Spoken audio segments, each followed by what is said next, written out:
हजरत हकीमुल इस्लाम कारी मोहम्मद तैयब साहब नव्वरल्लाहु मरकदहू ने एक मुस्तकिल किताब लिखी। वो दारुल उलूम देवबंद के मुहतमिम थे, एक निस्फ सदी तक मुहतमिम रहे, उसके जिम्मेदार रहे। आपने किताब लिखी, उसका नाम है मकामाते मुक़द्दसा। उसमें लिखा कि अल्लाह ताला ने हकीकी बरकतें जो रखी हैं, हकीकी बरकतें जो रखी हैं वो 4 मकामात में रखी हैं। पहला मकाम खाने काबा है, दूसरा मकाम मस्जिद नबवी है, तीसरा मकाम मस्जिद अक्सा है और चौथा मकाम कोहे तूर है। ये 4 मकाम। उम्मत की बदामलियों की वजह से इन 4 मकामात में से एक मकाम यहूदियों के कब्जे में। वो कौन सा मकाम है मेरे भाई? बोलिए जोर से जरा। आप बोले ना, ये स्टेज के हजरात बता रहे हैं मुझे। हाँ, जज़ाकल्लाह। उम्मत के एक एक फर्द को मालूम होना चाहिए कि ये 4 हमारे मकामात हैं, लेकिन हमारी बदअमली की वजह से, हमारी कोताहियों की वजह से हमारा एक मुक़द्दस मकाम, हमारा क़िबला अव्वल रसूलुल्लाह सल्लल्लाहु अलैहि वसल्लम के लिए जाए इसरा, जाए मेराज की जगह जहां रसूलुल्लाह ने, हमारे आका ने बुराक अपनी सवारी को बांधा था, वो मकाम, वो मकामाते मुक़द्दसा यहूदियों के कब्जे में हैं। और वक्त किसी सलाहुद्दीन अय्यूबी के इंतजार में है जो मस्जिद अक्सा को यहूदियों के नापाक चंगुल से आजाद करा सके। इंशाअल्लाह अपने बच्चे को बताना है कि ये हमारे अकीदे का मामला है, ये हमारे ईमान का मामला है। तो सारी मस्जिदों की निस्बत खाने काबा की तरफ है, और खाने काबा को अल्लाह ताला ने क्या बनाया? मुबारका, बरकतों का खजाना। दूसरी सिफत क्या है? हुदन लिल आलमीन, पूरी इंसानियत के लिए हिदायत का मरकज है। खाने काबा हिदायत का मरकज है, हिदायत के सर चश्मा है, हिदायत के चश्मे उससे फूटते हैं। लिहाजा दुनिया में जितनी मस्जिदें खाने काबा के रुख पे बनेगी वो सारी मस्जिदें मरकज़े हिदायत है, यानी वहां से हिदायत मिलेगी, वहां से रहनुमाई होगी, वहां से इंसानियत का सबक दिया जाएगा, वहां ईमान सिखाया जाएगा, वहां इस्लाम सिखाया जाएगा, वहां अखलाक सिखाए जाएंगे, वहां अल्लाह की बातें होंगी, वहां अल्लाह के रसूल की बातें होंगी। मेरे भाई, इसलिए आप मुबारकबाद के मुस्तहिक हैं कि आपने मस्जिद की तामीर का फैसला किया। आप जानते हैं कि जब जिस सरजमीन पे मस्जिद की तामीर होती है वो पूरे इलाका अल्लाह की रहमत का मुस्तहिक बनता है। जब इन मस्जिद के मीनारों से अल्लाह की बड़ाई का ऐलान होगा, अल्लाहु अकबर, अल्लाह सबसे बड़ा है, अल्लाहु अकबर, अल्लाह सबसे बड़ा है, अशहदु अल्ला इलाहा इल्लल्लाह, मैं गवाही देता हूं कि अल्लाह के अलावा कोई इबादत के लायक नहीं, अशहदु अन्ना मुहम्मद रसूलुल्लाह, मैं गवाही देता हूं कि हजरत मोहम्मद सल्लल्लाहु अलैहि वसल्लम अल्लाह के रसूल हैं, ईश्वर के आखिरी दूत हैं। और आओ हय्या अलल फलाह, आओ नमाज की तरफ, हय्या अलल फलाह, आओ कामयाबी की तरफ। अल्लाहु अकबर, अल्लाह सबसे बड़ा है, ला इलाहा इल्लल्लाह, अल्लाह के अलावा कोई इबादत के लायक नहीं। जब आपके मस्जिद के मीनारों से ये आवाज बुलंद होगी तो शैतान दूर भाग जाएगा। तो शैतान जो दूर भागेगा सिर्फ मुसलमानों के घर से दूर भागेगा, पूरी आबादी, खैर पूरी आबादी के लिए, अल्लाह की रहमतें पूरी आबादी के लिए, पूरे संदलपुर और कुरहा के लिए, जहां तक अजानें पहुंचेंगी वहां तक शैतान का काम तमाम। आपको यकीन नहीं आए तो मैं आपको समझाता हूं, जरा तवज्जो से सुनिएगा।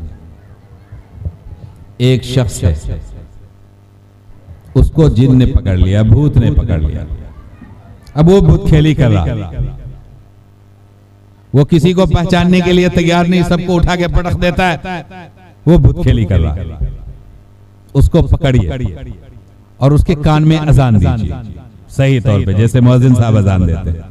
उसके कान में अजान दे करके देखिए, वो नहीं भाग गया तो फिर कहिएगा क्यों भागता है? इसलिए कि अजान की आवाज उसके लिए हाई वोल्टेज करंट के माने तो उसके कान में अजान की आवाज जा रही है तो शैतान भाग जाता है। मोहल्ले में जहां जहां आवाज पहुंचेगी वहां वहां से शैतान भागेगा। बुजुर्गों, ये मैं आपको इसलिए समझाना चाहता हूं कि जो चीज अल्लाह के लिए होती है वो कभी जाय नहीं होती। मैं आपको एक मिसाल बताता हूं। बहुत सारे लोग देहात के आप हजरात हैं, बहुत सारे लोग खसी बकरी पालते हैं। दुनिया में सबसे ज्यादा सबसे पसंदीदा जो गोश्त समझा जाता है वो खस्सी का गोश्त समझा जाता है। दुनिया के अक्सर लोग उसको खाते हैं, पूरी दुनिया में खाया जाता है। हमारे मुस्लिम भाई भी खाते हैं, गैर मुस्लिम भाई भी खाते हैं। उसकी गोश्त में किसी को कोई कलाम नहीं है, शौक से खाते हैं। और सबसे महंगा भी होता है, 800 रुपए किलो, 700 रुपए किलो। अक्ल ये कहती है कि बकरी खस्सी की नस्ल को खत्म हो जाना चाहिए, ये अक्ल कहती है। लेकिन क्या आपने कभी सुना कि खस्सी का गोश्त मिलना बंद हो गया, खस्सी बकरी मिलना बंद हो गया? नहीं, इसलिए नहीं कि इसकी नस्लें अल्लाह के लिए कुर्बानी दी है, अल्लाह ने इसकी नस्लों को सदाबहार बना दिया। हजरत इस्माइल की जगह पे किसकी कुर्बानी हुई थी? दुम्बे की कुर्बानी हुई थी। जब दुम्बे की कुर्बानी हुई तो यही खस्सी बकरी के नस्ल से दुम्बा भी है, उसने कुर्बानी दी तो अल्लाह ताला ने इसकी नस्लों को नवाज दिया, सदाबहार बना दिया, कभी इसकी कमी नहीं होगी। और प्यार क़यामत तक के लिए आप खस्सी पाल के देखिए, वो इतना दुलारा हो जाएगा और आपको इतनी मोहब्बत हो जाएगी कि क्या अपनी औलाद से मोहब्बत हो? आप बेचैन हो जाएंगे, उसकी आवाज नहीं सुनेंगे तो, उसके चारा का इंतजाम नहीं होगा, आप बेचैन हो जाएंगे। देखा, एक साहब दौड़े चले आ रहे हैं, परेशान परेशान, क्या मामला है भाई, क्यों परेशान है? तो कहा कि वो कटहल का पत्ता नहीं मिल रहा है और हमारा खस्सी जो भूखा है इससे परेशान। हमने कहा कि इतना तो इंसान अपने बेटे के भूखा होने पे परेशान नहीं होता है जितना कि खस्सी के लिए परेशान है। क्यों परेशान है? इसलिए कि अल्लाह रब्बुल आलमीन के लिए इसकी नस्ल ने कुर्बानी दी है, उसकी मोहब्बत अल्लाह ताला ने डाल दी। तो जब आप अल्लाह के लिए कोई काम करेंगे, मस्जिद की तामीर आप कर रहे हैं, तो अल्लाह ताला इसकी बरकत आपके पूरे इलाके में डाल देगा। यहाँ से आपको इंसानियत की तालीम मिलेगी, यहाँ आने के बाद आपको सुकून मिलेगा।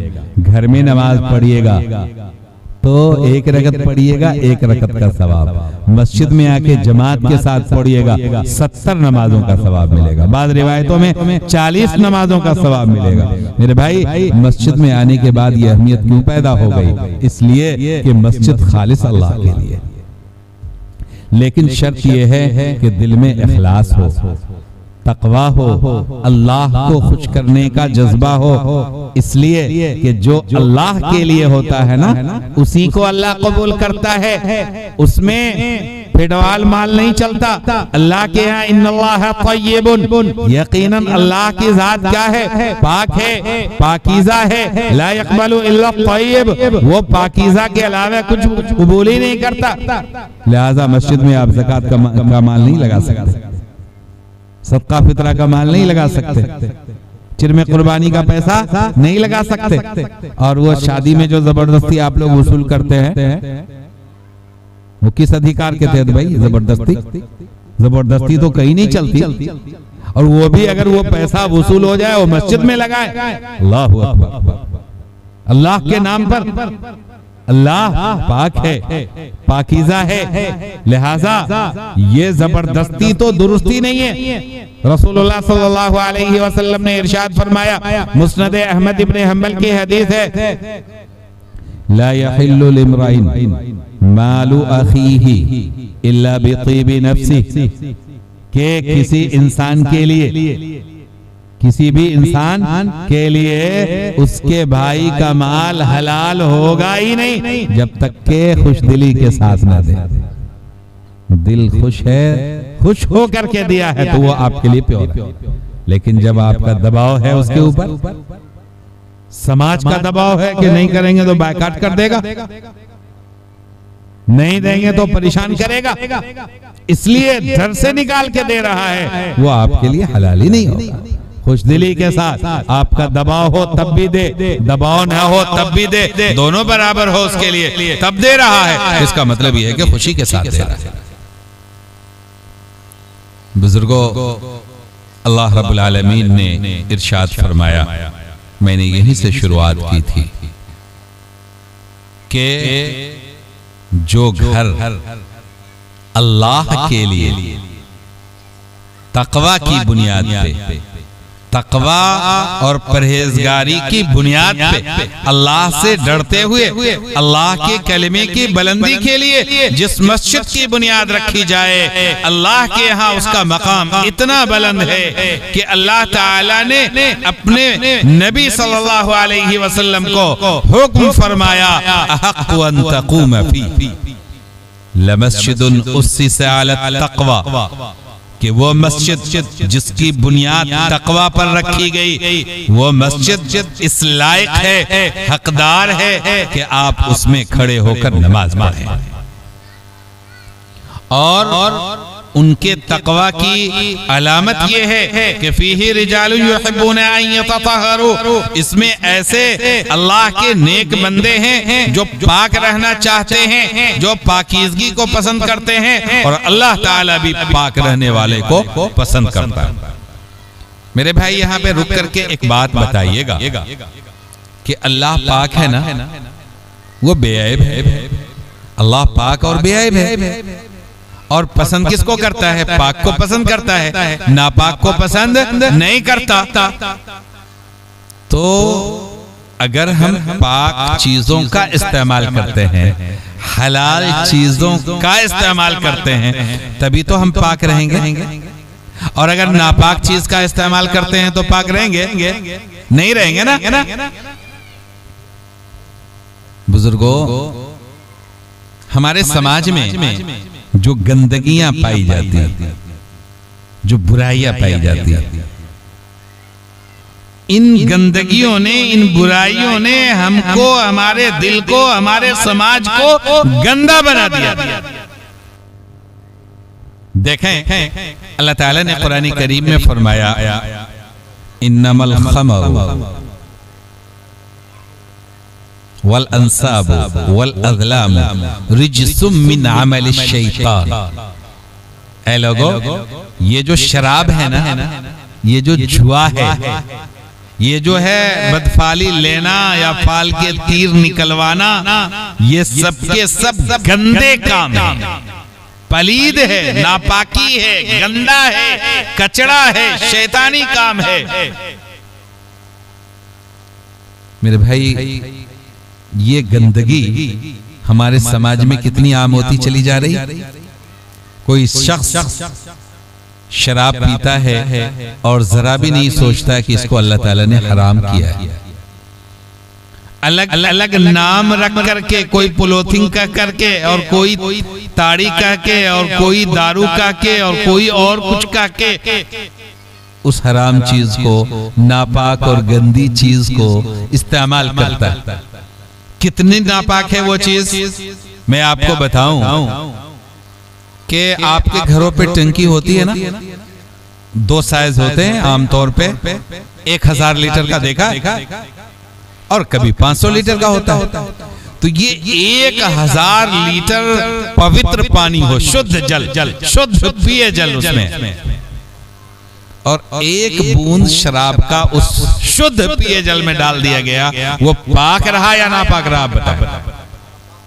नापाक हो गया, वो पूरा का पूरा क्या हो गया मेरे भाई? नापाक। अब आप उससे वुजू नहीं कर सकते, गुस्ल नहीं कर सकते, पी नहीं सकते। क्यों? एक कतरा ने जा करके पूरे पानी को क्या कर दिया मेरे भाई? नापाक बना दिया। और हमारे बाज भाई पूरे का पूरा गिलास, कभी कभी कई गिलास घटाघट चढ़ा लेते और फिर भी पाक रहते हैं। है संभव? पाक रह सकता है इंसान? नहीं रह सकता है, इसलिए कि वो नापाक है। अल्लाह के रसूल सल्लल्लाहु अलैहि वसल्लम ने फरमाया कि ये उम्मुल खबाइस है, तमाम बीमारियों की जड़ है। इसकी वजह से इंसान अपने आप में नहीं रहता है, वो उसका दिमाग के ऊपर शैतान हावी हो जाता है। बहुत से मसाइल मेरे पास आते हैं, इस इलाके के बहुत सारे लोग हमारे पहचाने हुए हैं जो शरीयत के मसाइल को और तलाक के मसाइल को लेकर के बेगूसराय मरकज में पहुंचते हैं। तलाक कहते मुफ्ती साहब नशा किए हुआ था। भाई नशा क्यों किए हुआ था? नशा से क्या ताल्लुक है? ये उम्मत नशा खोर नहीं हो सकती। नशा को हमारे नबी ने हराम कर दिया है। अल्लाह ताला ने अपने किताब में उसको रिज्स करार दिया है, नापाकी, गंदगी और पलीदी कह दिया है। तो फिर आखिर बताएं कि वो नशा क्यों किए हुआ था? तो एक साहिबे ईमान को क्या होना चाहिए? पाक होना चाहिए। क्यों? इसलिए कि हमारा रब पाक है, हमारे नबी पाक है। बोलते हैं ना पाक पैगंबर। तो जिसका रब पाक हो, जिसके नबी पाक हों, जिनके सहाबा पाक हों, तो उसके उम्मती को पाक नहीं होना चाहिए? बिल्कुल पाक होना चाहिए। और पाक होना चाहिए तमाम बीमारियों से, अंदर की बीमारी और बाहर की बीमारी। अब एक नापाकी मैंने बताई कि क्या है? हराम माल, दूसरे से जबरदस्ती माल लेना। हराम माल में जैसे जबरदस्ती दूसरे का लिया हुआ माल शामिल है, इसी तरीके से सूद और इंटरेस्ट पे लिया हुआ माल भी शामिल है। अब देखें कि ये सूद का मामला कितना खतरनाक है। अल्लाह रब्बुल आलमीन ने कुरान करीम में फरमाया अहल्लल्लाहुल बैअ व हर्रमर रिबा। अल्लाह ताला ने बिजनेस को तो हलाल करार दिया, लेकिन इंटरेस्ट को, ब्याज को हराम करार दिया। अब आप देखें कि किसी को हम ब्याज देते हैं तो लगता है कि हमारे हाथ से माल जा रहा है, लेकिन जब किसी कोई हमको ब्याज दे, अल्लाह ने करे ऐसा हो, तो लगता है कि माल आ रहा है। लेकिन अल्लाह रब्बुल आलमीन ने अपने कलामे मुक़द्दस में इरशाद फरमाया यमहकुल्लाहु रिबा व युरबिस सदक़ात। अल्लाह ताला सूद को मिटा कर रहा है और सदका खैरात को अल्लाह ताला बढ़ाता है। सदका में क्या लगा कि हमारे जेब से पैसा निकल गया, हमारे तिजोरी से पैसा निकल गया, हमारे खजाने से पैसा चला गया, लेकिन हकीकत में गया नहीं, बल्कि हमेशा के लिए महफूज हो गया। ऐसे खजाने में महफूज हो गया जो कभी बर्बाद नहीं होता, कभी छीना नहीं जा सकता, कभी जाय नहीं हो सकता। और सूद में जो पैसा आया वो क्या है? बर्बाद हो गया। जिस माल में वो लगेगा उसको बर्बाद करेगा, जहां जहां वो पैसा जाएगा उसको तबाह करेगा। उससे इंसान अगर खाता है तो उसका खून गंदा होगा, और गंदे खून से जो औलाद पैदा होगी वो उसके अंदर भी उसके जरासीम होंगे, जिसका नतीजा ये होगा कि इबादत करने में मजा नहीं आएगा, दीन की बातें असर नहीं करेगी। मेरे भाई, इंसान के जिस्म पे एक जख्म हो कहीं पर तो क्या करते हैं? उस पे मरहम लगा दिया या उस पे पट्टी साट दिया। बनी हुई पट्टी भी आती है, क्या कहते हैं उसको? एनडी प्लस, उसको लगा दिया। लेकिन अगर पूरे जिस्म के अंदर खारिश हो तो कहां कहां एनडी प्लस लगाएंगे मेरे भाई? तन्हमा दाग दाग, तन्हमा दाग दाग सुद, पुम्बा कुजा कुजा ने हम ये पूरे जिस्म में खारिज हो गया है, जख्म निकल आया, तो कहां कहां फाया रखा जाए, कहां कहां दवाई लगाई जाए। मेरे भाई, इस सूद के चक्कर ने, इसके झंझट ने मुस्लिम समाज के खून को गड़बड़ कर दिया है। ये जो समूह के नाम पर चल रहा है, आपके इलाके में भी चलता है क्या? समूह, औरतें 10-15, ये इतना खतरनाक सिस्टम है, इतना खतरनाक है कि हमारे पास ऐसे ऐसे वाकयात आए हैं कि ये समूह जो है उसमें किसी ने उठा लिया, अब वो देने के लिए पैसा नहीं है उसके पास। नतीजा यह है कि इज्जत व आबरू बेचनी पड़ रही है। मेरे भाई, बचाइए अपनी नस्लों को, अपने घर वालों को, अपने बाल बच्चों को। उनके दिल में सूद की नफरत डालिए, इसलिए कि सूद लेना और देना दोनों हराम है और पूरी दुनिया इसका तजर्बा कर चुकी। ये सूद जो है ना, ये निजाम जुल्म पे मबनी है, इसको अल्लाह मिटाता है। और सिर्फ इतना ही नहीं कि मिटाता है, बल्कि आगे भी अल्लाह ताला ने ऐलान किया है कि जो सूदखोर है अल्लाह ताला उसको छोड़ता नहीं है, उसको खदेड़ खदेड़ करके मार दिया जाता है। वो कैसे? अल्लाह ताला ने इरशाद फरमाया, वज़रू मा बक़िया मिन रिबा, ऐ लोगों, जो सूद के बाकी मामलात रह गए हैं उनको छोड़ दो, सूदी मामलात को छोड़ दो। अगर तुम नहीं मानते, फ़अज़नू बिहर्बिम मिन अल्लाह, तो अल्लाह से जंग करने के लिए तैयार हो जाओ। मेरे भाई, अगर अल्लाह ऐलाने जंग कर ले तो रुए जमीन में कोई जगह मिलेगी हमको भागने की? कहां भाग के जाएंगे? अल्लाह ताला ने सूरह रहमान में फरमाया, या माशरल जिन्नि वल इंस, ए इंसानों और इन जिन्नातों, अगर तुम्हारे पास कुछ पावर है तो ये जमीनों आसमान से जरा भाग के तो दिखाओ, कहां जाओ? कोई जगह है जाने की? जो जहां में कहीं न अमा मिली, जो अमा मिली तो कहां मिली, जो जमा में कहीं न अमा मिली, जो अमा मिली तो कहां मिली। मेरे जुर्म हाय सियाह को तेरे अफ़्व बंदा नवाज में। तो अल्लाह ही के पनाह हमको चाहिए ना, वही कारसाज है, वही बेड़ा पार करने वाला है, वही बेसहारों का सहारा है, वही हम मजबूरों का की आखिरी उम्मीद है। मेरे भाई, लिहाजा सूद से तौबा कीजिए, शराब से तौबा कीजिए और सूद से तौबा कीजिए, हराम माल से तौबा कीजिए, नहीं तो आपकी नस्लें तबाह हो जाएंगी। एक और चीज है, उसको कहते हैं सट्टा। इन्नमल खमर वल मैसिर, अगली चीज अल्लाह ताला ने फरमाया जो गंदी है, जो पलीद है, वो क्या है? सट्टा है, जुआ। आप देखें ना कि सट्टा खिलवाने के लिए आपको एक से एक लोग प्रचार में लगे हुए हैं। कोई कहता है कि ये IPL क्रिकेट खेल करके कमाओ लाखों का कैश, और कोई आपको jupi.com पे भेज रहा है क्या करने के लिए? लूडो खेल करके कमाओ। नहीं सुना है आपने? नौजवान लोग हंस रहे।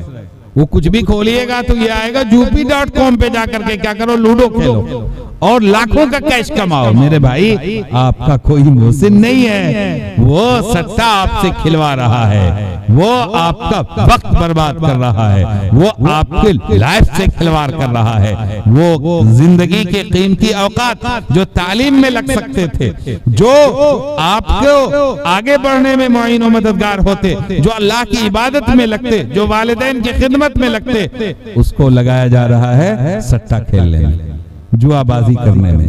अल्लाह ताला इन हराम चीजों से हम सब की हिफाजत फरमाए। तो मस्जिद अल्लाह की पाक पवित्र जगह है, इसको पाक रहने दीजिए, दिल को पाक रखिए। जब दिल पाक रहेगा ना तो नेकियां असर अंदाज होंगी। दिल नापाक हो जाएगा, नेकी में मजा नहीं आएगा, अच्छाइयों के करने में मजा नहीं आएगा। इसलिए मेरे भाई, और सबसे बड़ी पाकी वो अकीदे की पाकी है। ये अहद कीजिए आज की मजलिस में कि हम अपने और अपने आने वाली नस्लों की, अपने बेटों की, अपनी बेटियों की, अपनी बीवियों के ईमान की हिफाजत करेंगे। इसलिए कि ईमान जो है ना वो बहुत बड़ी पाकी और पाकीज़गी है, जबकि शिर्क क्या है? निजासत है। अल्लाह ताला ने कुरान करीम में फरमाया इन्नमल मुशरिकून नजस, के ये जो शिर्क वाले लोग हैं ना ये नापाक हैं। उनके जिस्म में नापाकी नजर नहीं आ रही, लेकिन उनके दिमाग में, उनके अकीदे में, उनके दिल में नापाकी भरी हुई है। लिहाजा हमें बचना है हर ऐसी चीज से जो हमें मुशरिक बना दे। और कौन सी चीजें मुशरिक बनाती हैं? मुशरिक बनाती हैं सबसे पहली चीज तो यह है कि आमनतु बिल्लाह, मैं अल्लाह पे ईमान लाया, जैसा कि वो है अपनी जात और सिफात के साथ। वह कबिल तो जमी अहकामिही, और हमने अपने रब के सारे हुक्म को मान लिया। तो ईमान मुसलमान मानने वाले को कहते हैं। मुसलमान किसको कहते हैं? मानने वाले को। किसका मानना? अल्लाह का मानना, अल्लाह के रसूल का मानना, बड़ों का मानना। तो ये मानना है, और इनकार करना ये कुफ्र है। और अल्लाह की जात में, अल्लाह की सिफत में किसी को शरीक ठहराना ये क्या है? शिर्क है। ये शिर्क इंसान के अकीदे को डैमेज करता है, इंसान के दिल को गंदा करता है, और इंसान की नस्लों को डैमेज करता है। इसलिए मेरे भाई लंबी गुफ्तगू हो गई, तकरीबन पौन घंटा या उससे ज्यादा हो चुका है। मैं 2-3 बातों की तरफ खुलासे के तौर पे आपको मुतवज्जे करता हूं। मेरे भाई, मस्जिद तो बना ली शब भर में ईमान की हरारत वालों ने, मस्जिद तो बना ली शब भर में ईमान की हरारत वालों ने, दिल अपना पुराना पापी है, बरसों में मुसलमान बन न सका। तो अभी जोश है आपके अंदर, अल्लाह करे ये जोश बरकरार रहे। मस्जिद की तामीर भी होगी, तामीर का मरहला तो बाद का है, रमजानुल मुबारक है, इसमें आप जुमा की शुरुआत इसमें करने वाले हैं, अल्लाह मुबारक करे। लेकिन आप इस रमजानुल मुबारक की ऐसी कदरदानी कीजिए कि अल्लाह ताला आपके दिलों को ईमान से भर दे, आप मस्जिद के आबाद करने वाले बन जाएं, आपका दिल पाक हो जाए, आपका जिस्म पाक रहे, आप गंदी चीजों से बचें, आप हराम चीजों से बचें, हराम कमाई से बचें, शिर्क से बचें, कुफ्र से बचें। मेरे भाई, यही मेरा पैगाम है। अल्लाह ताला हमें इन बातों पे अमल की तौफीक अता फरमाए। व आखिरु दावाना अनिल हम्दुलिल्लाहि रब्बिल आलमीन।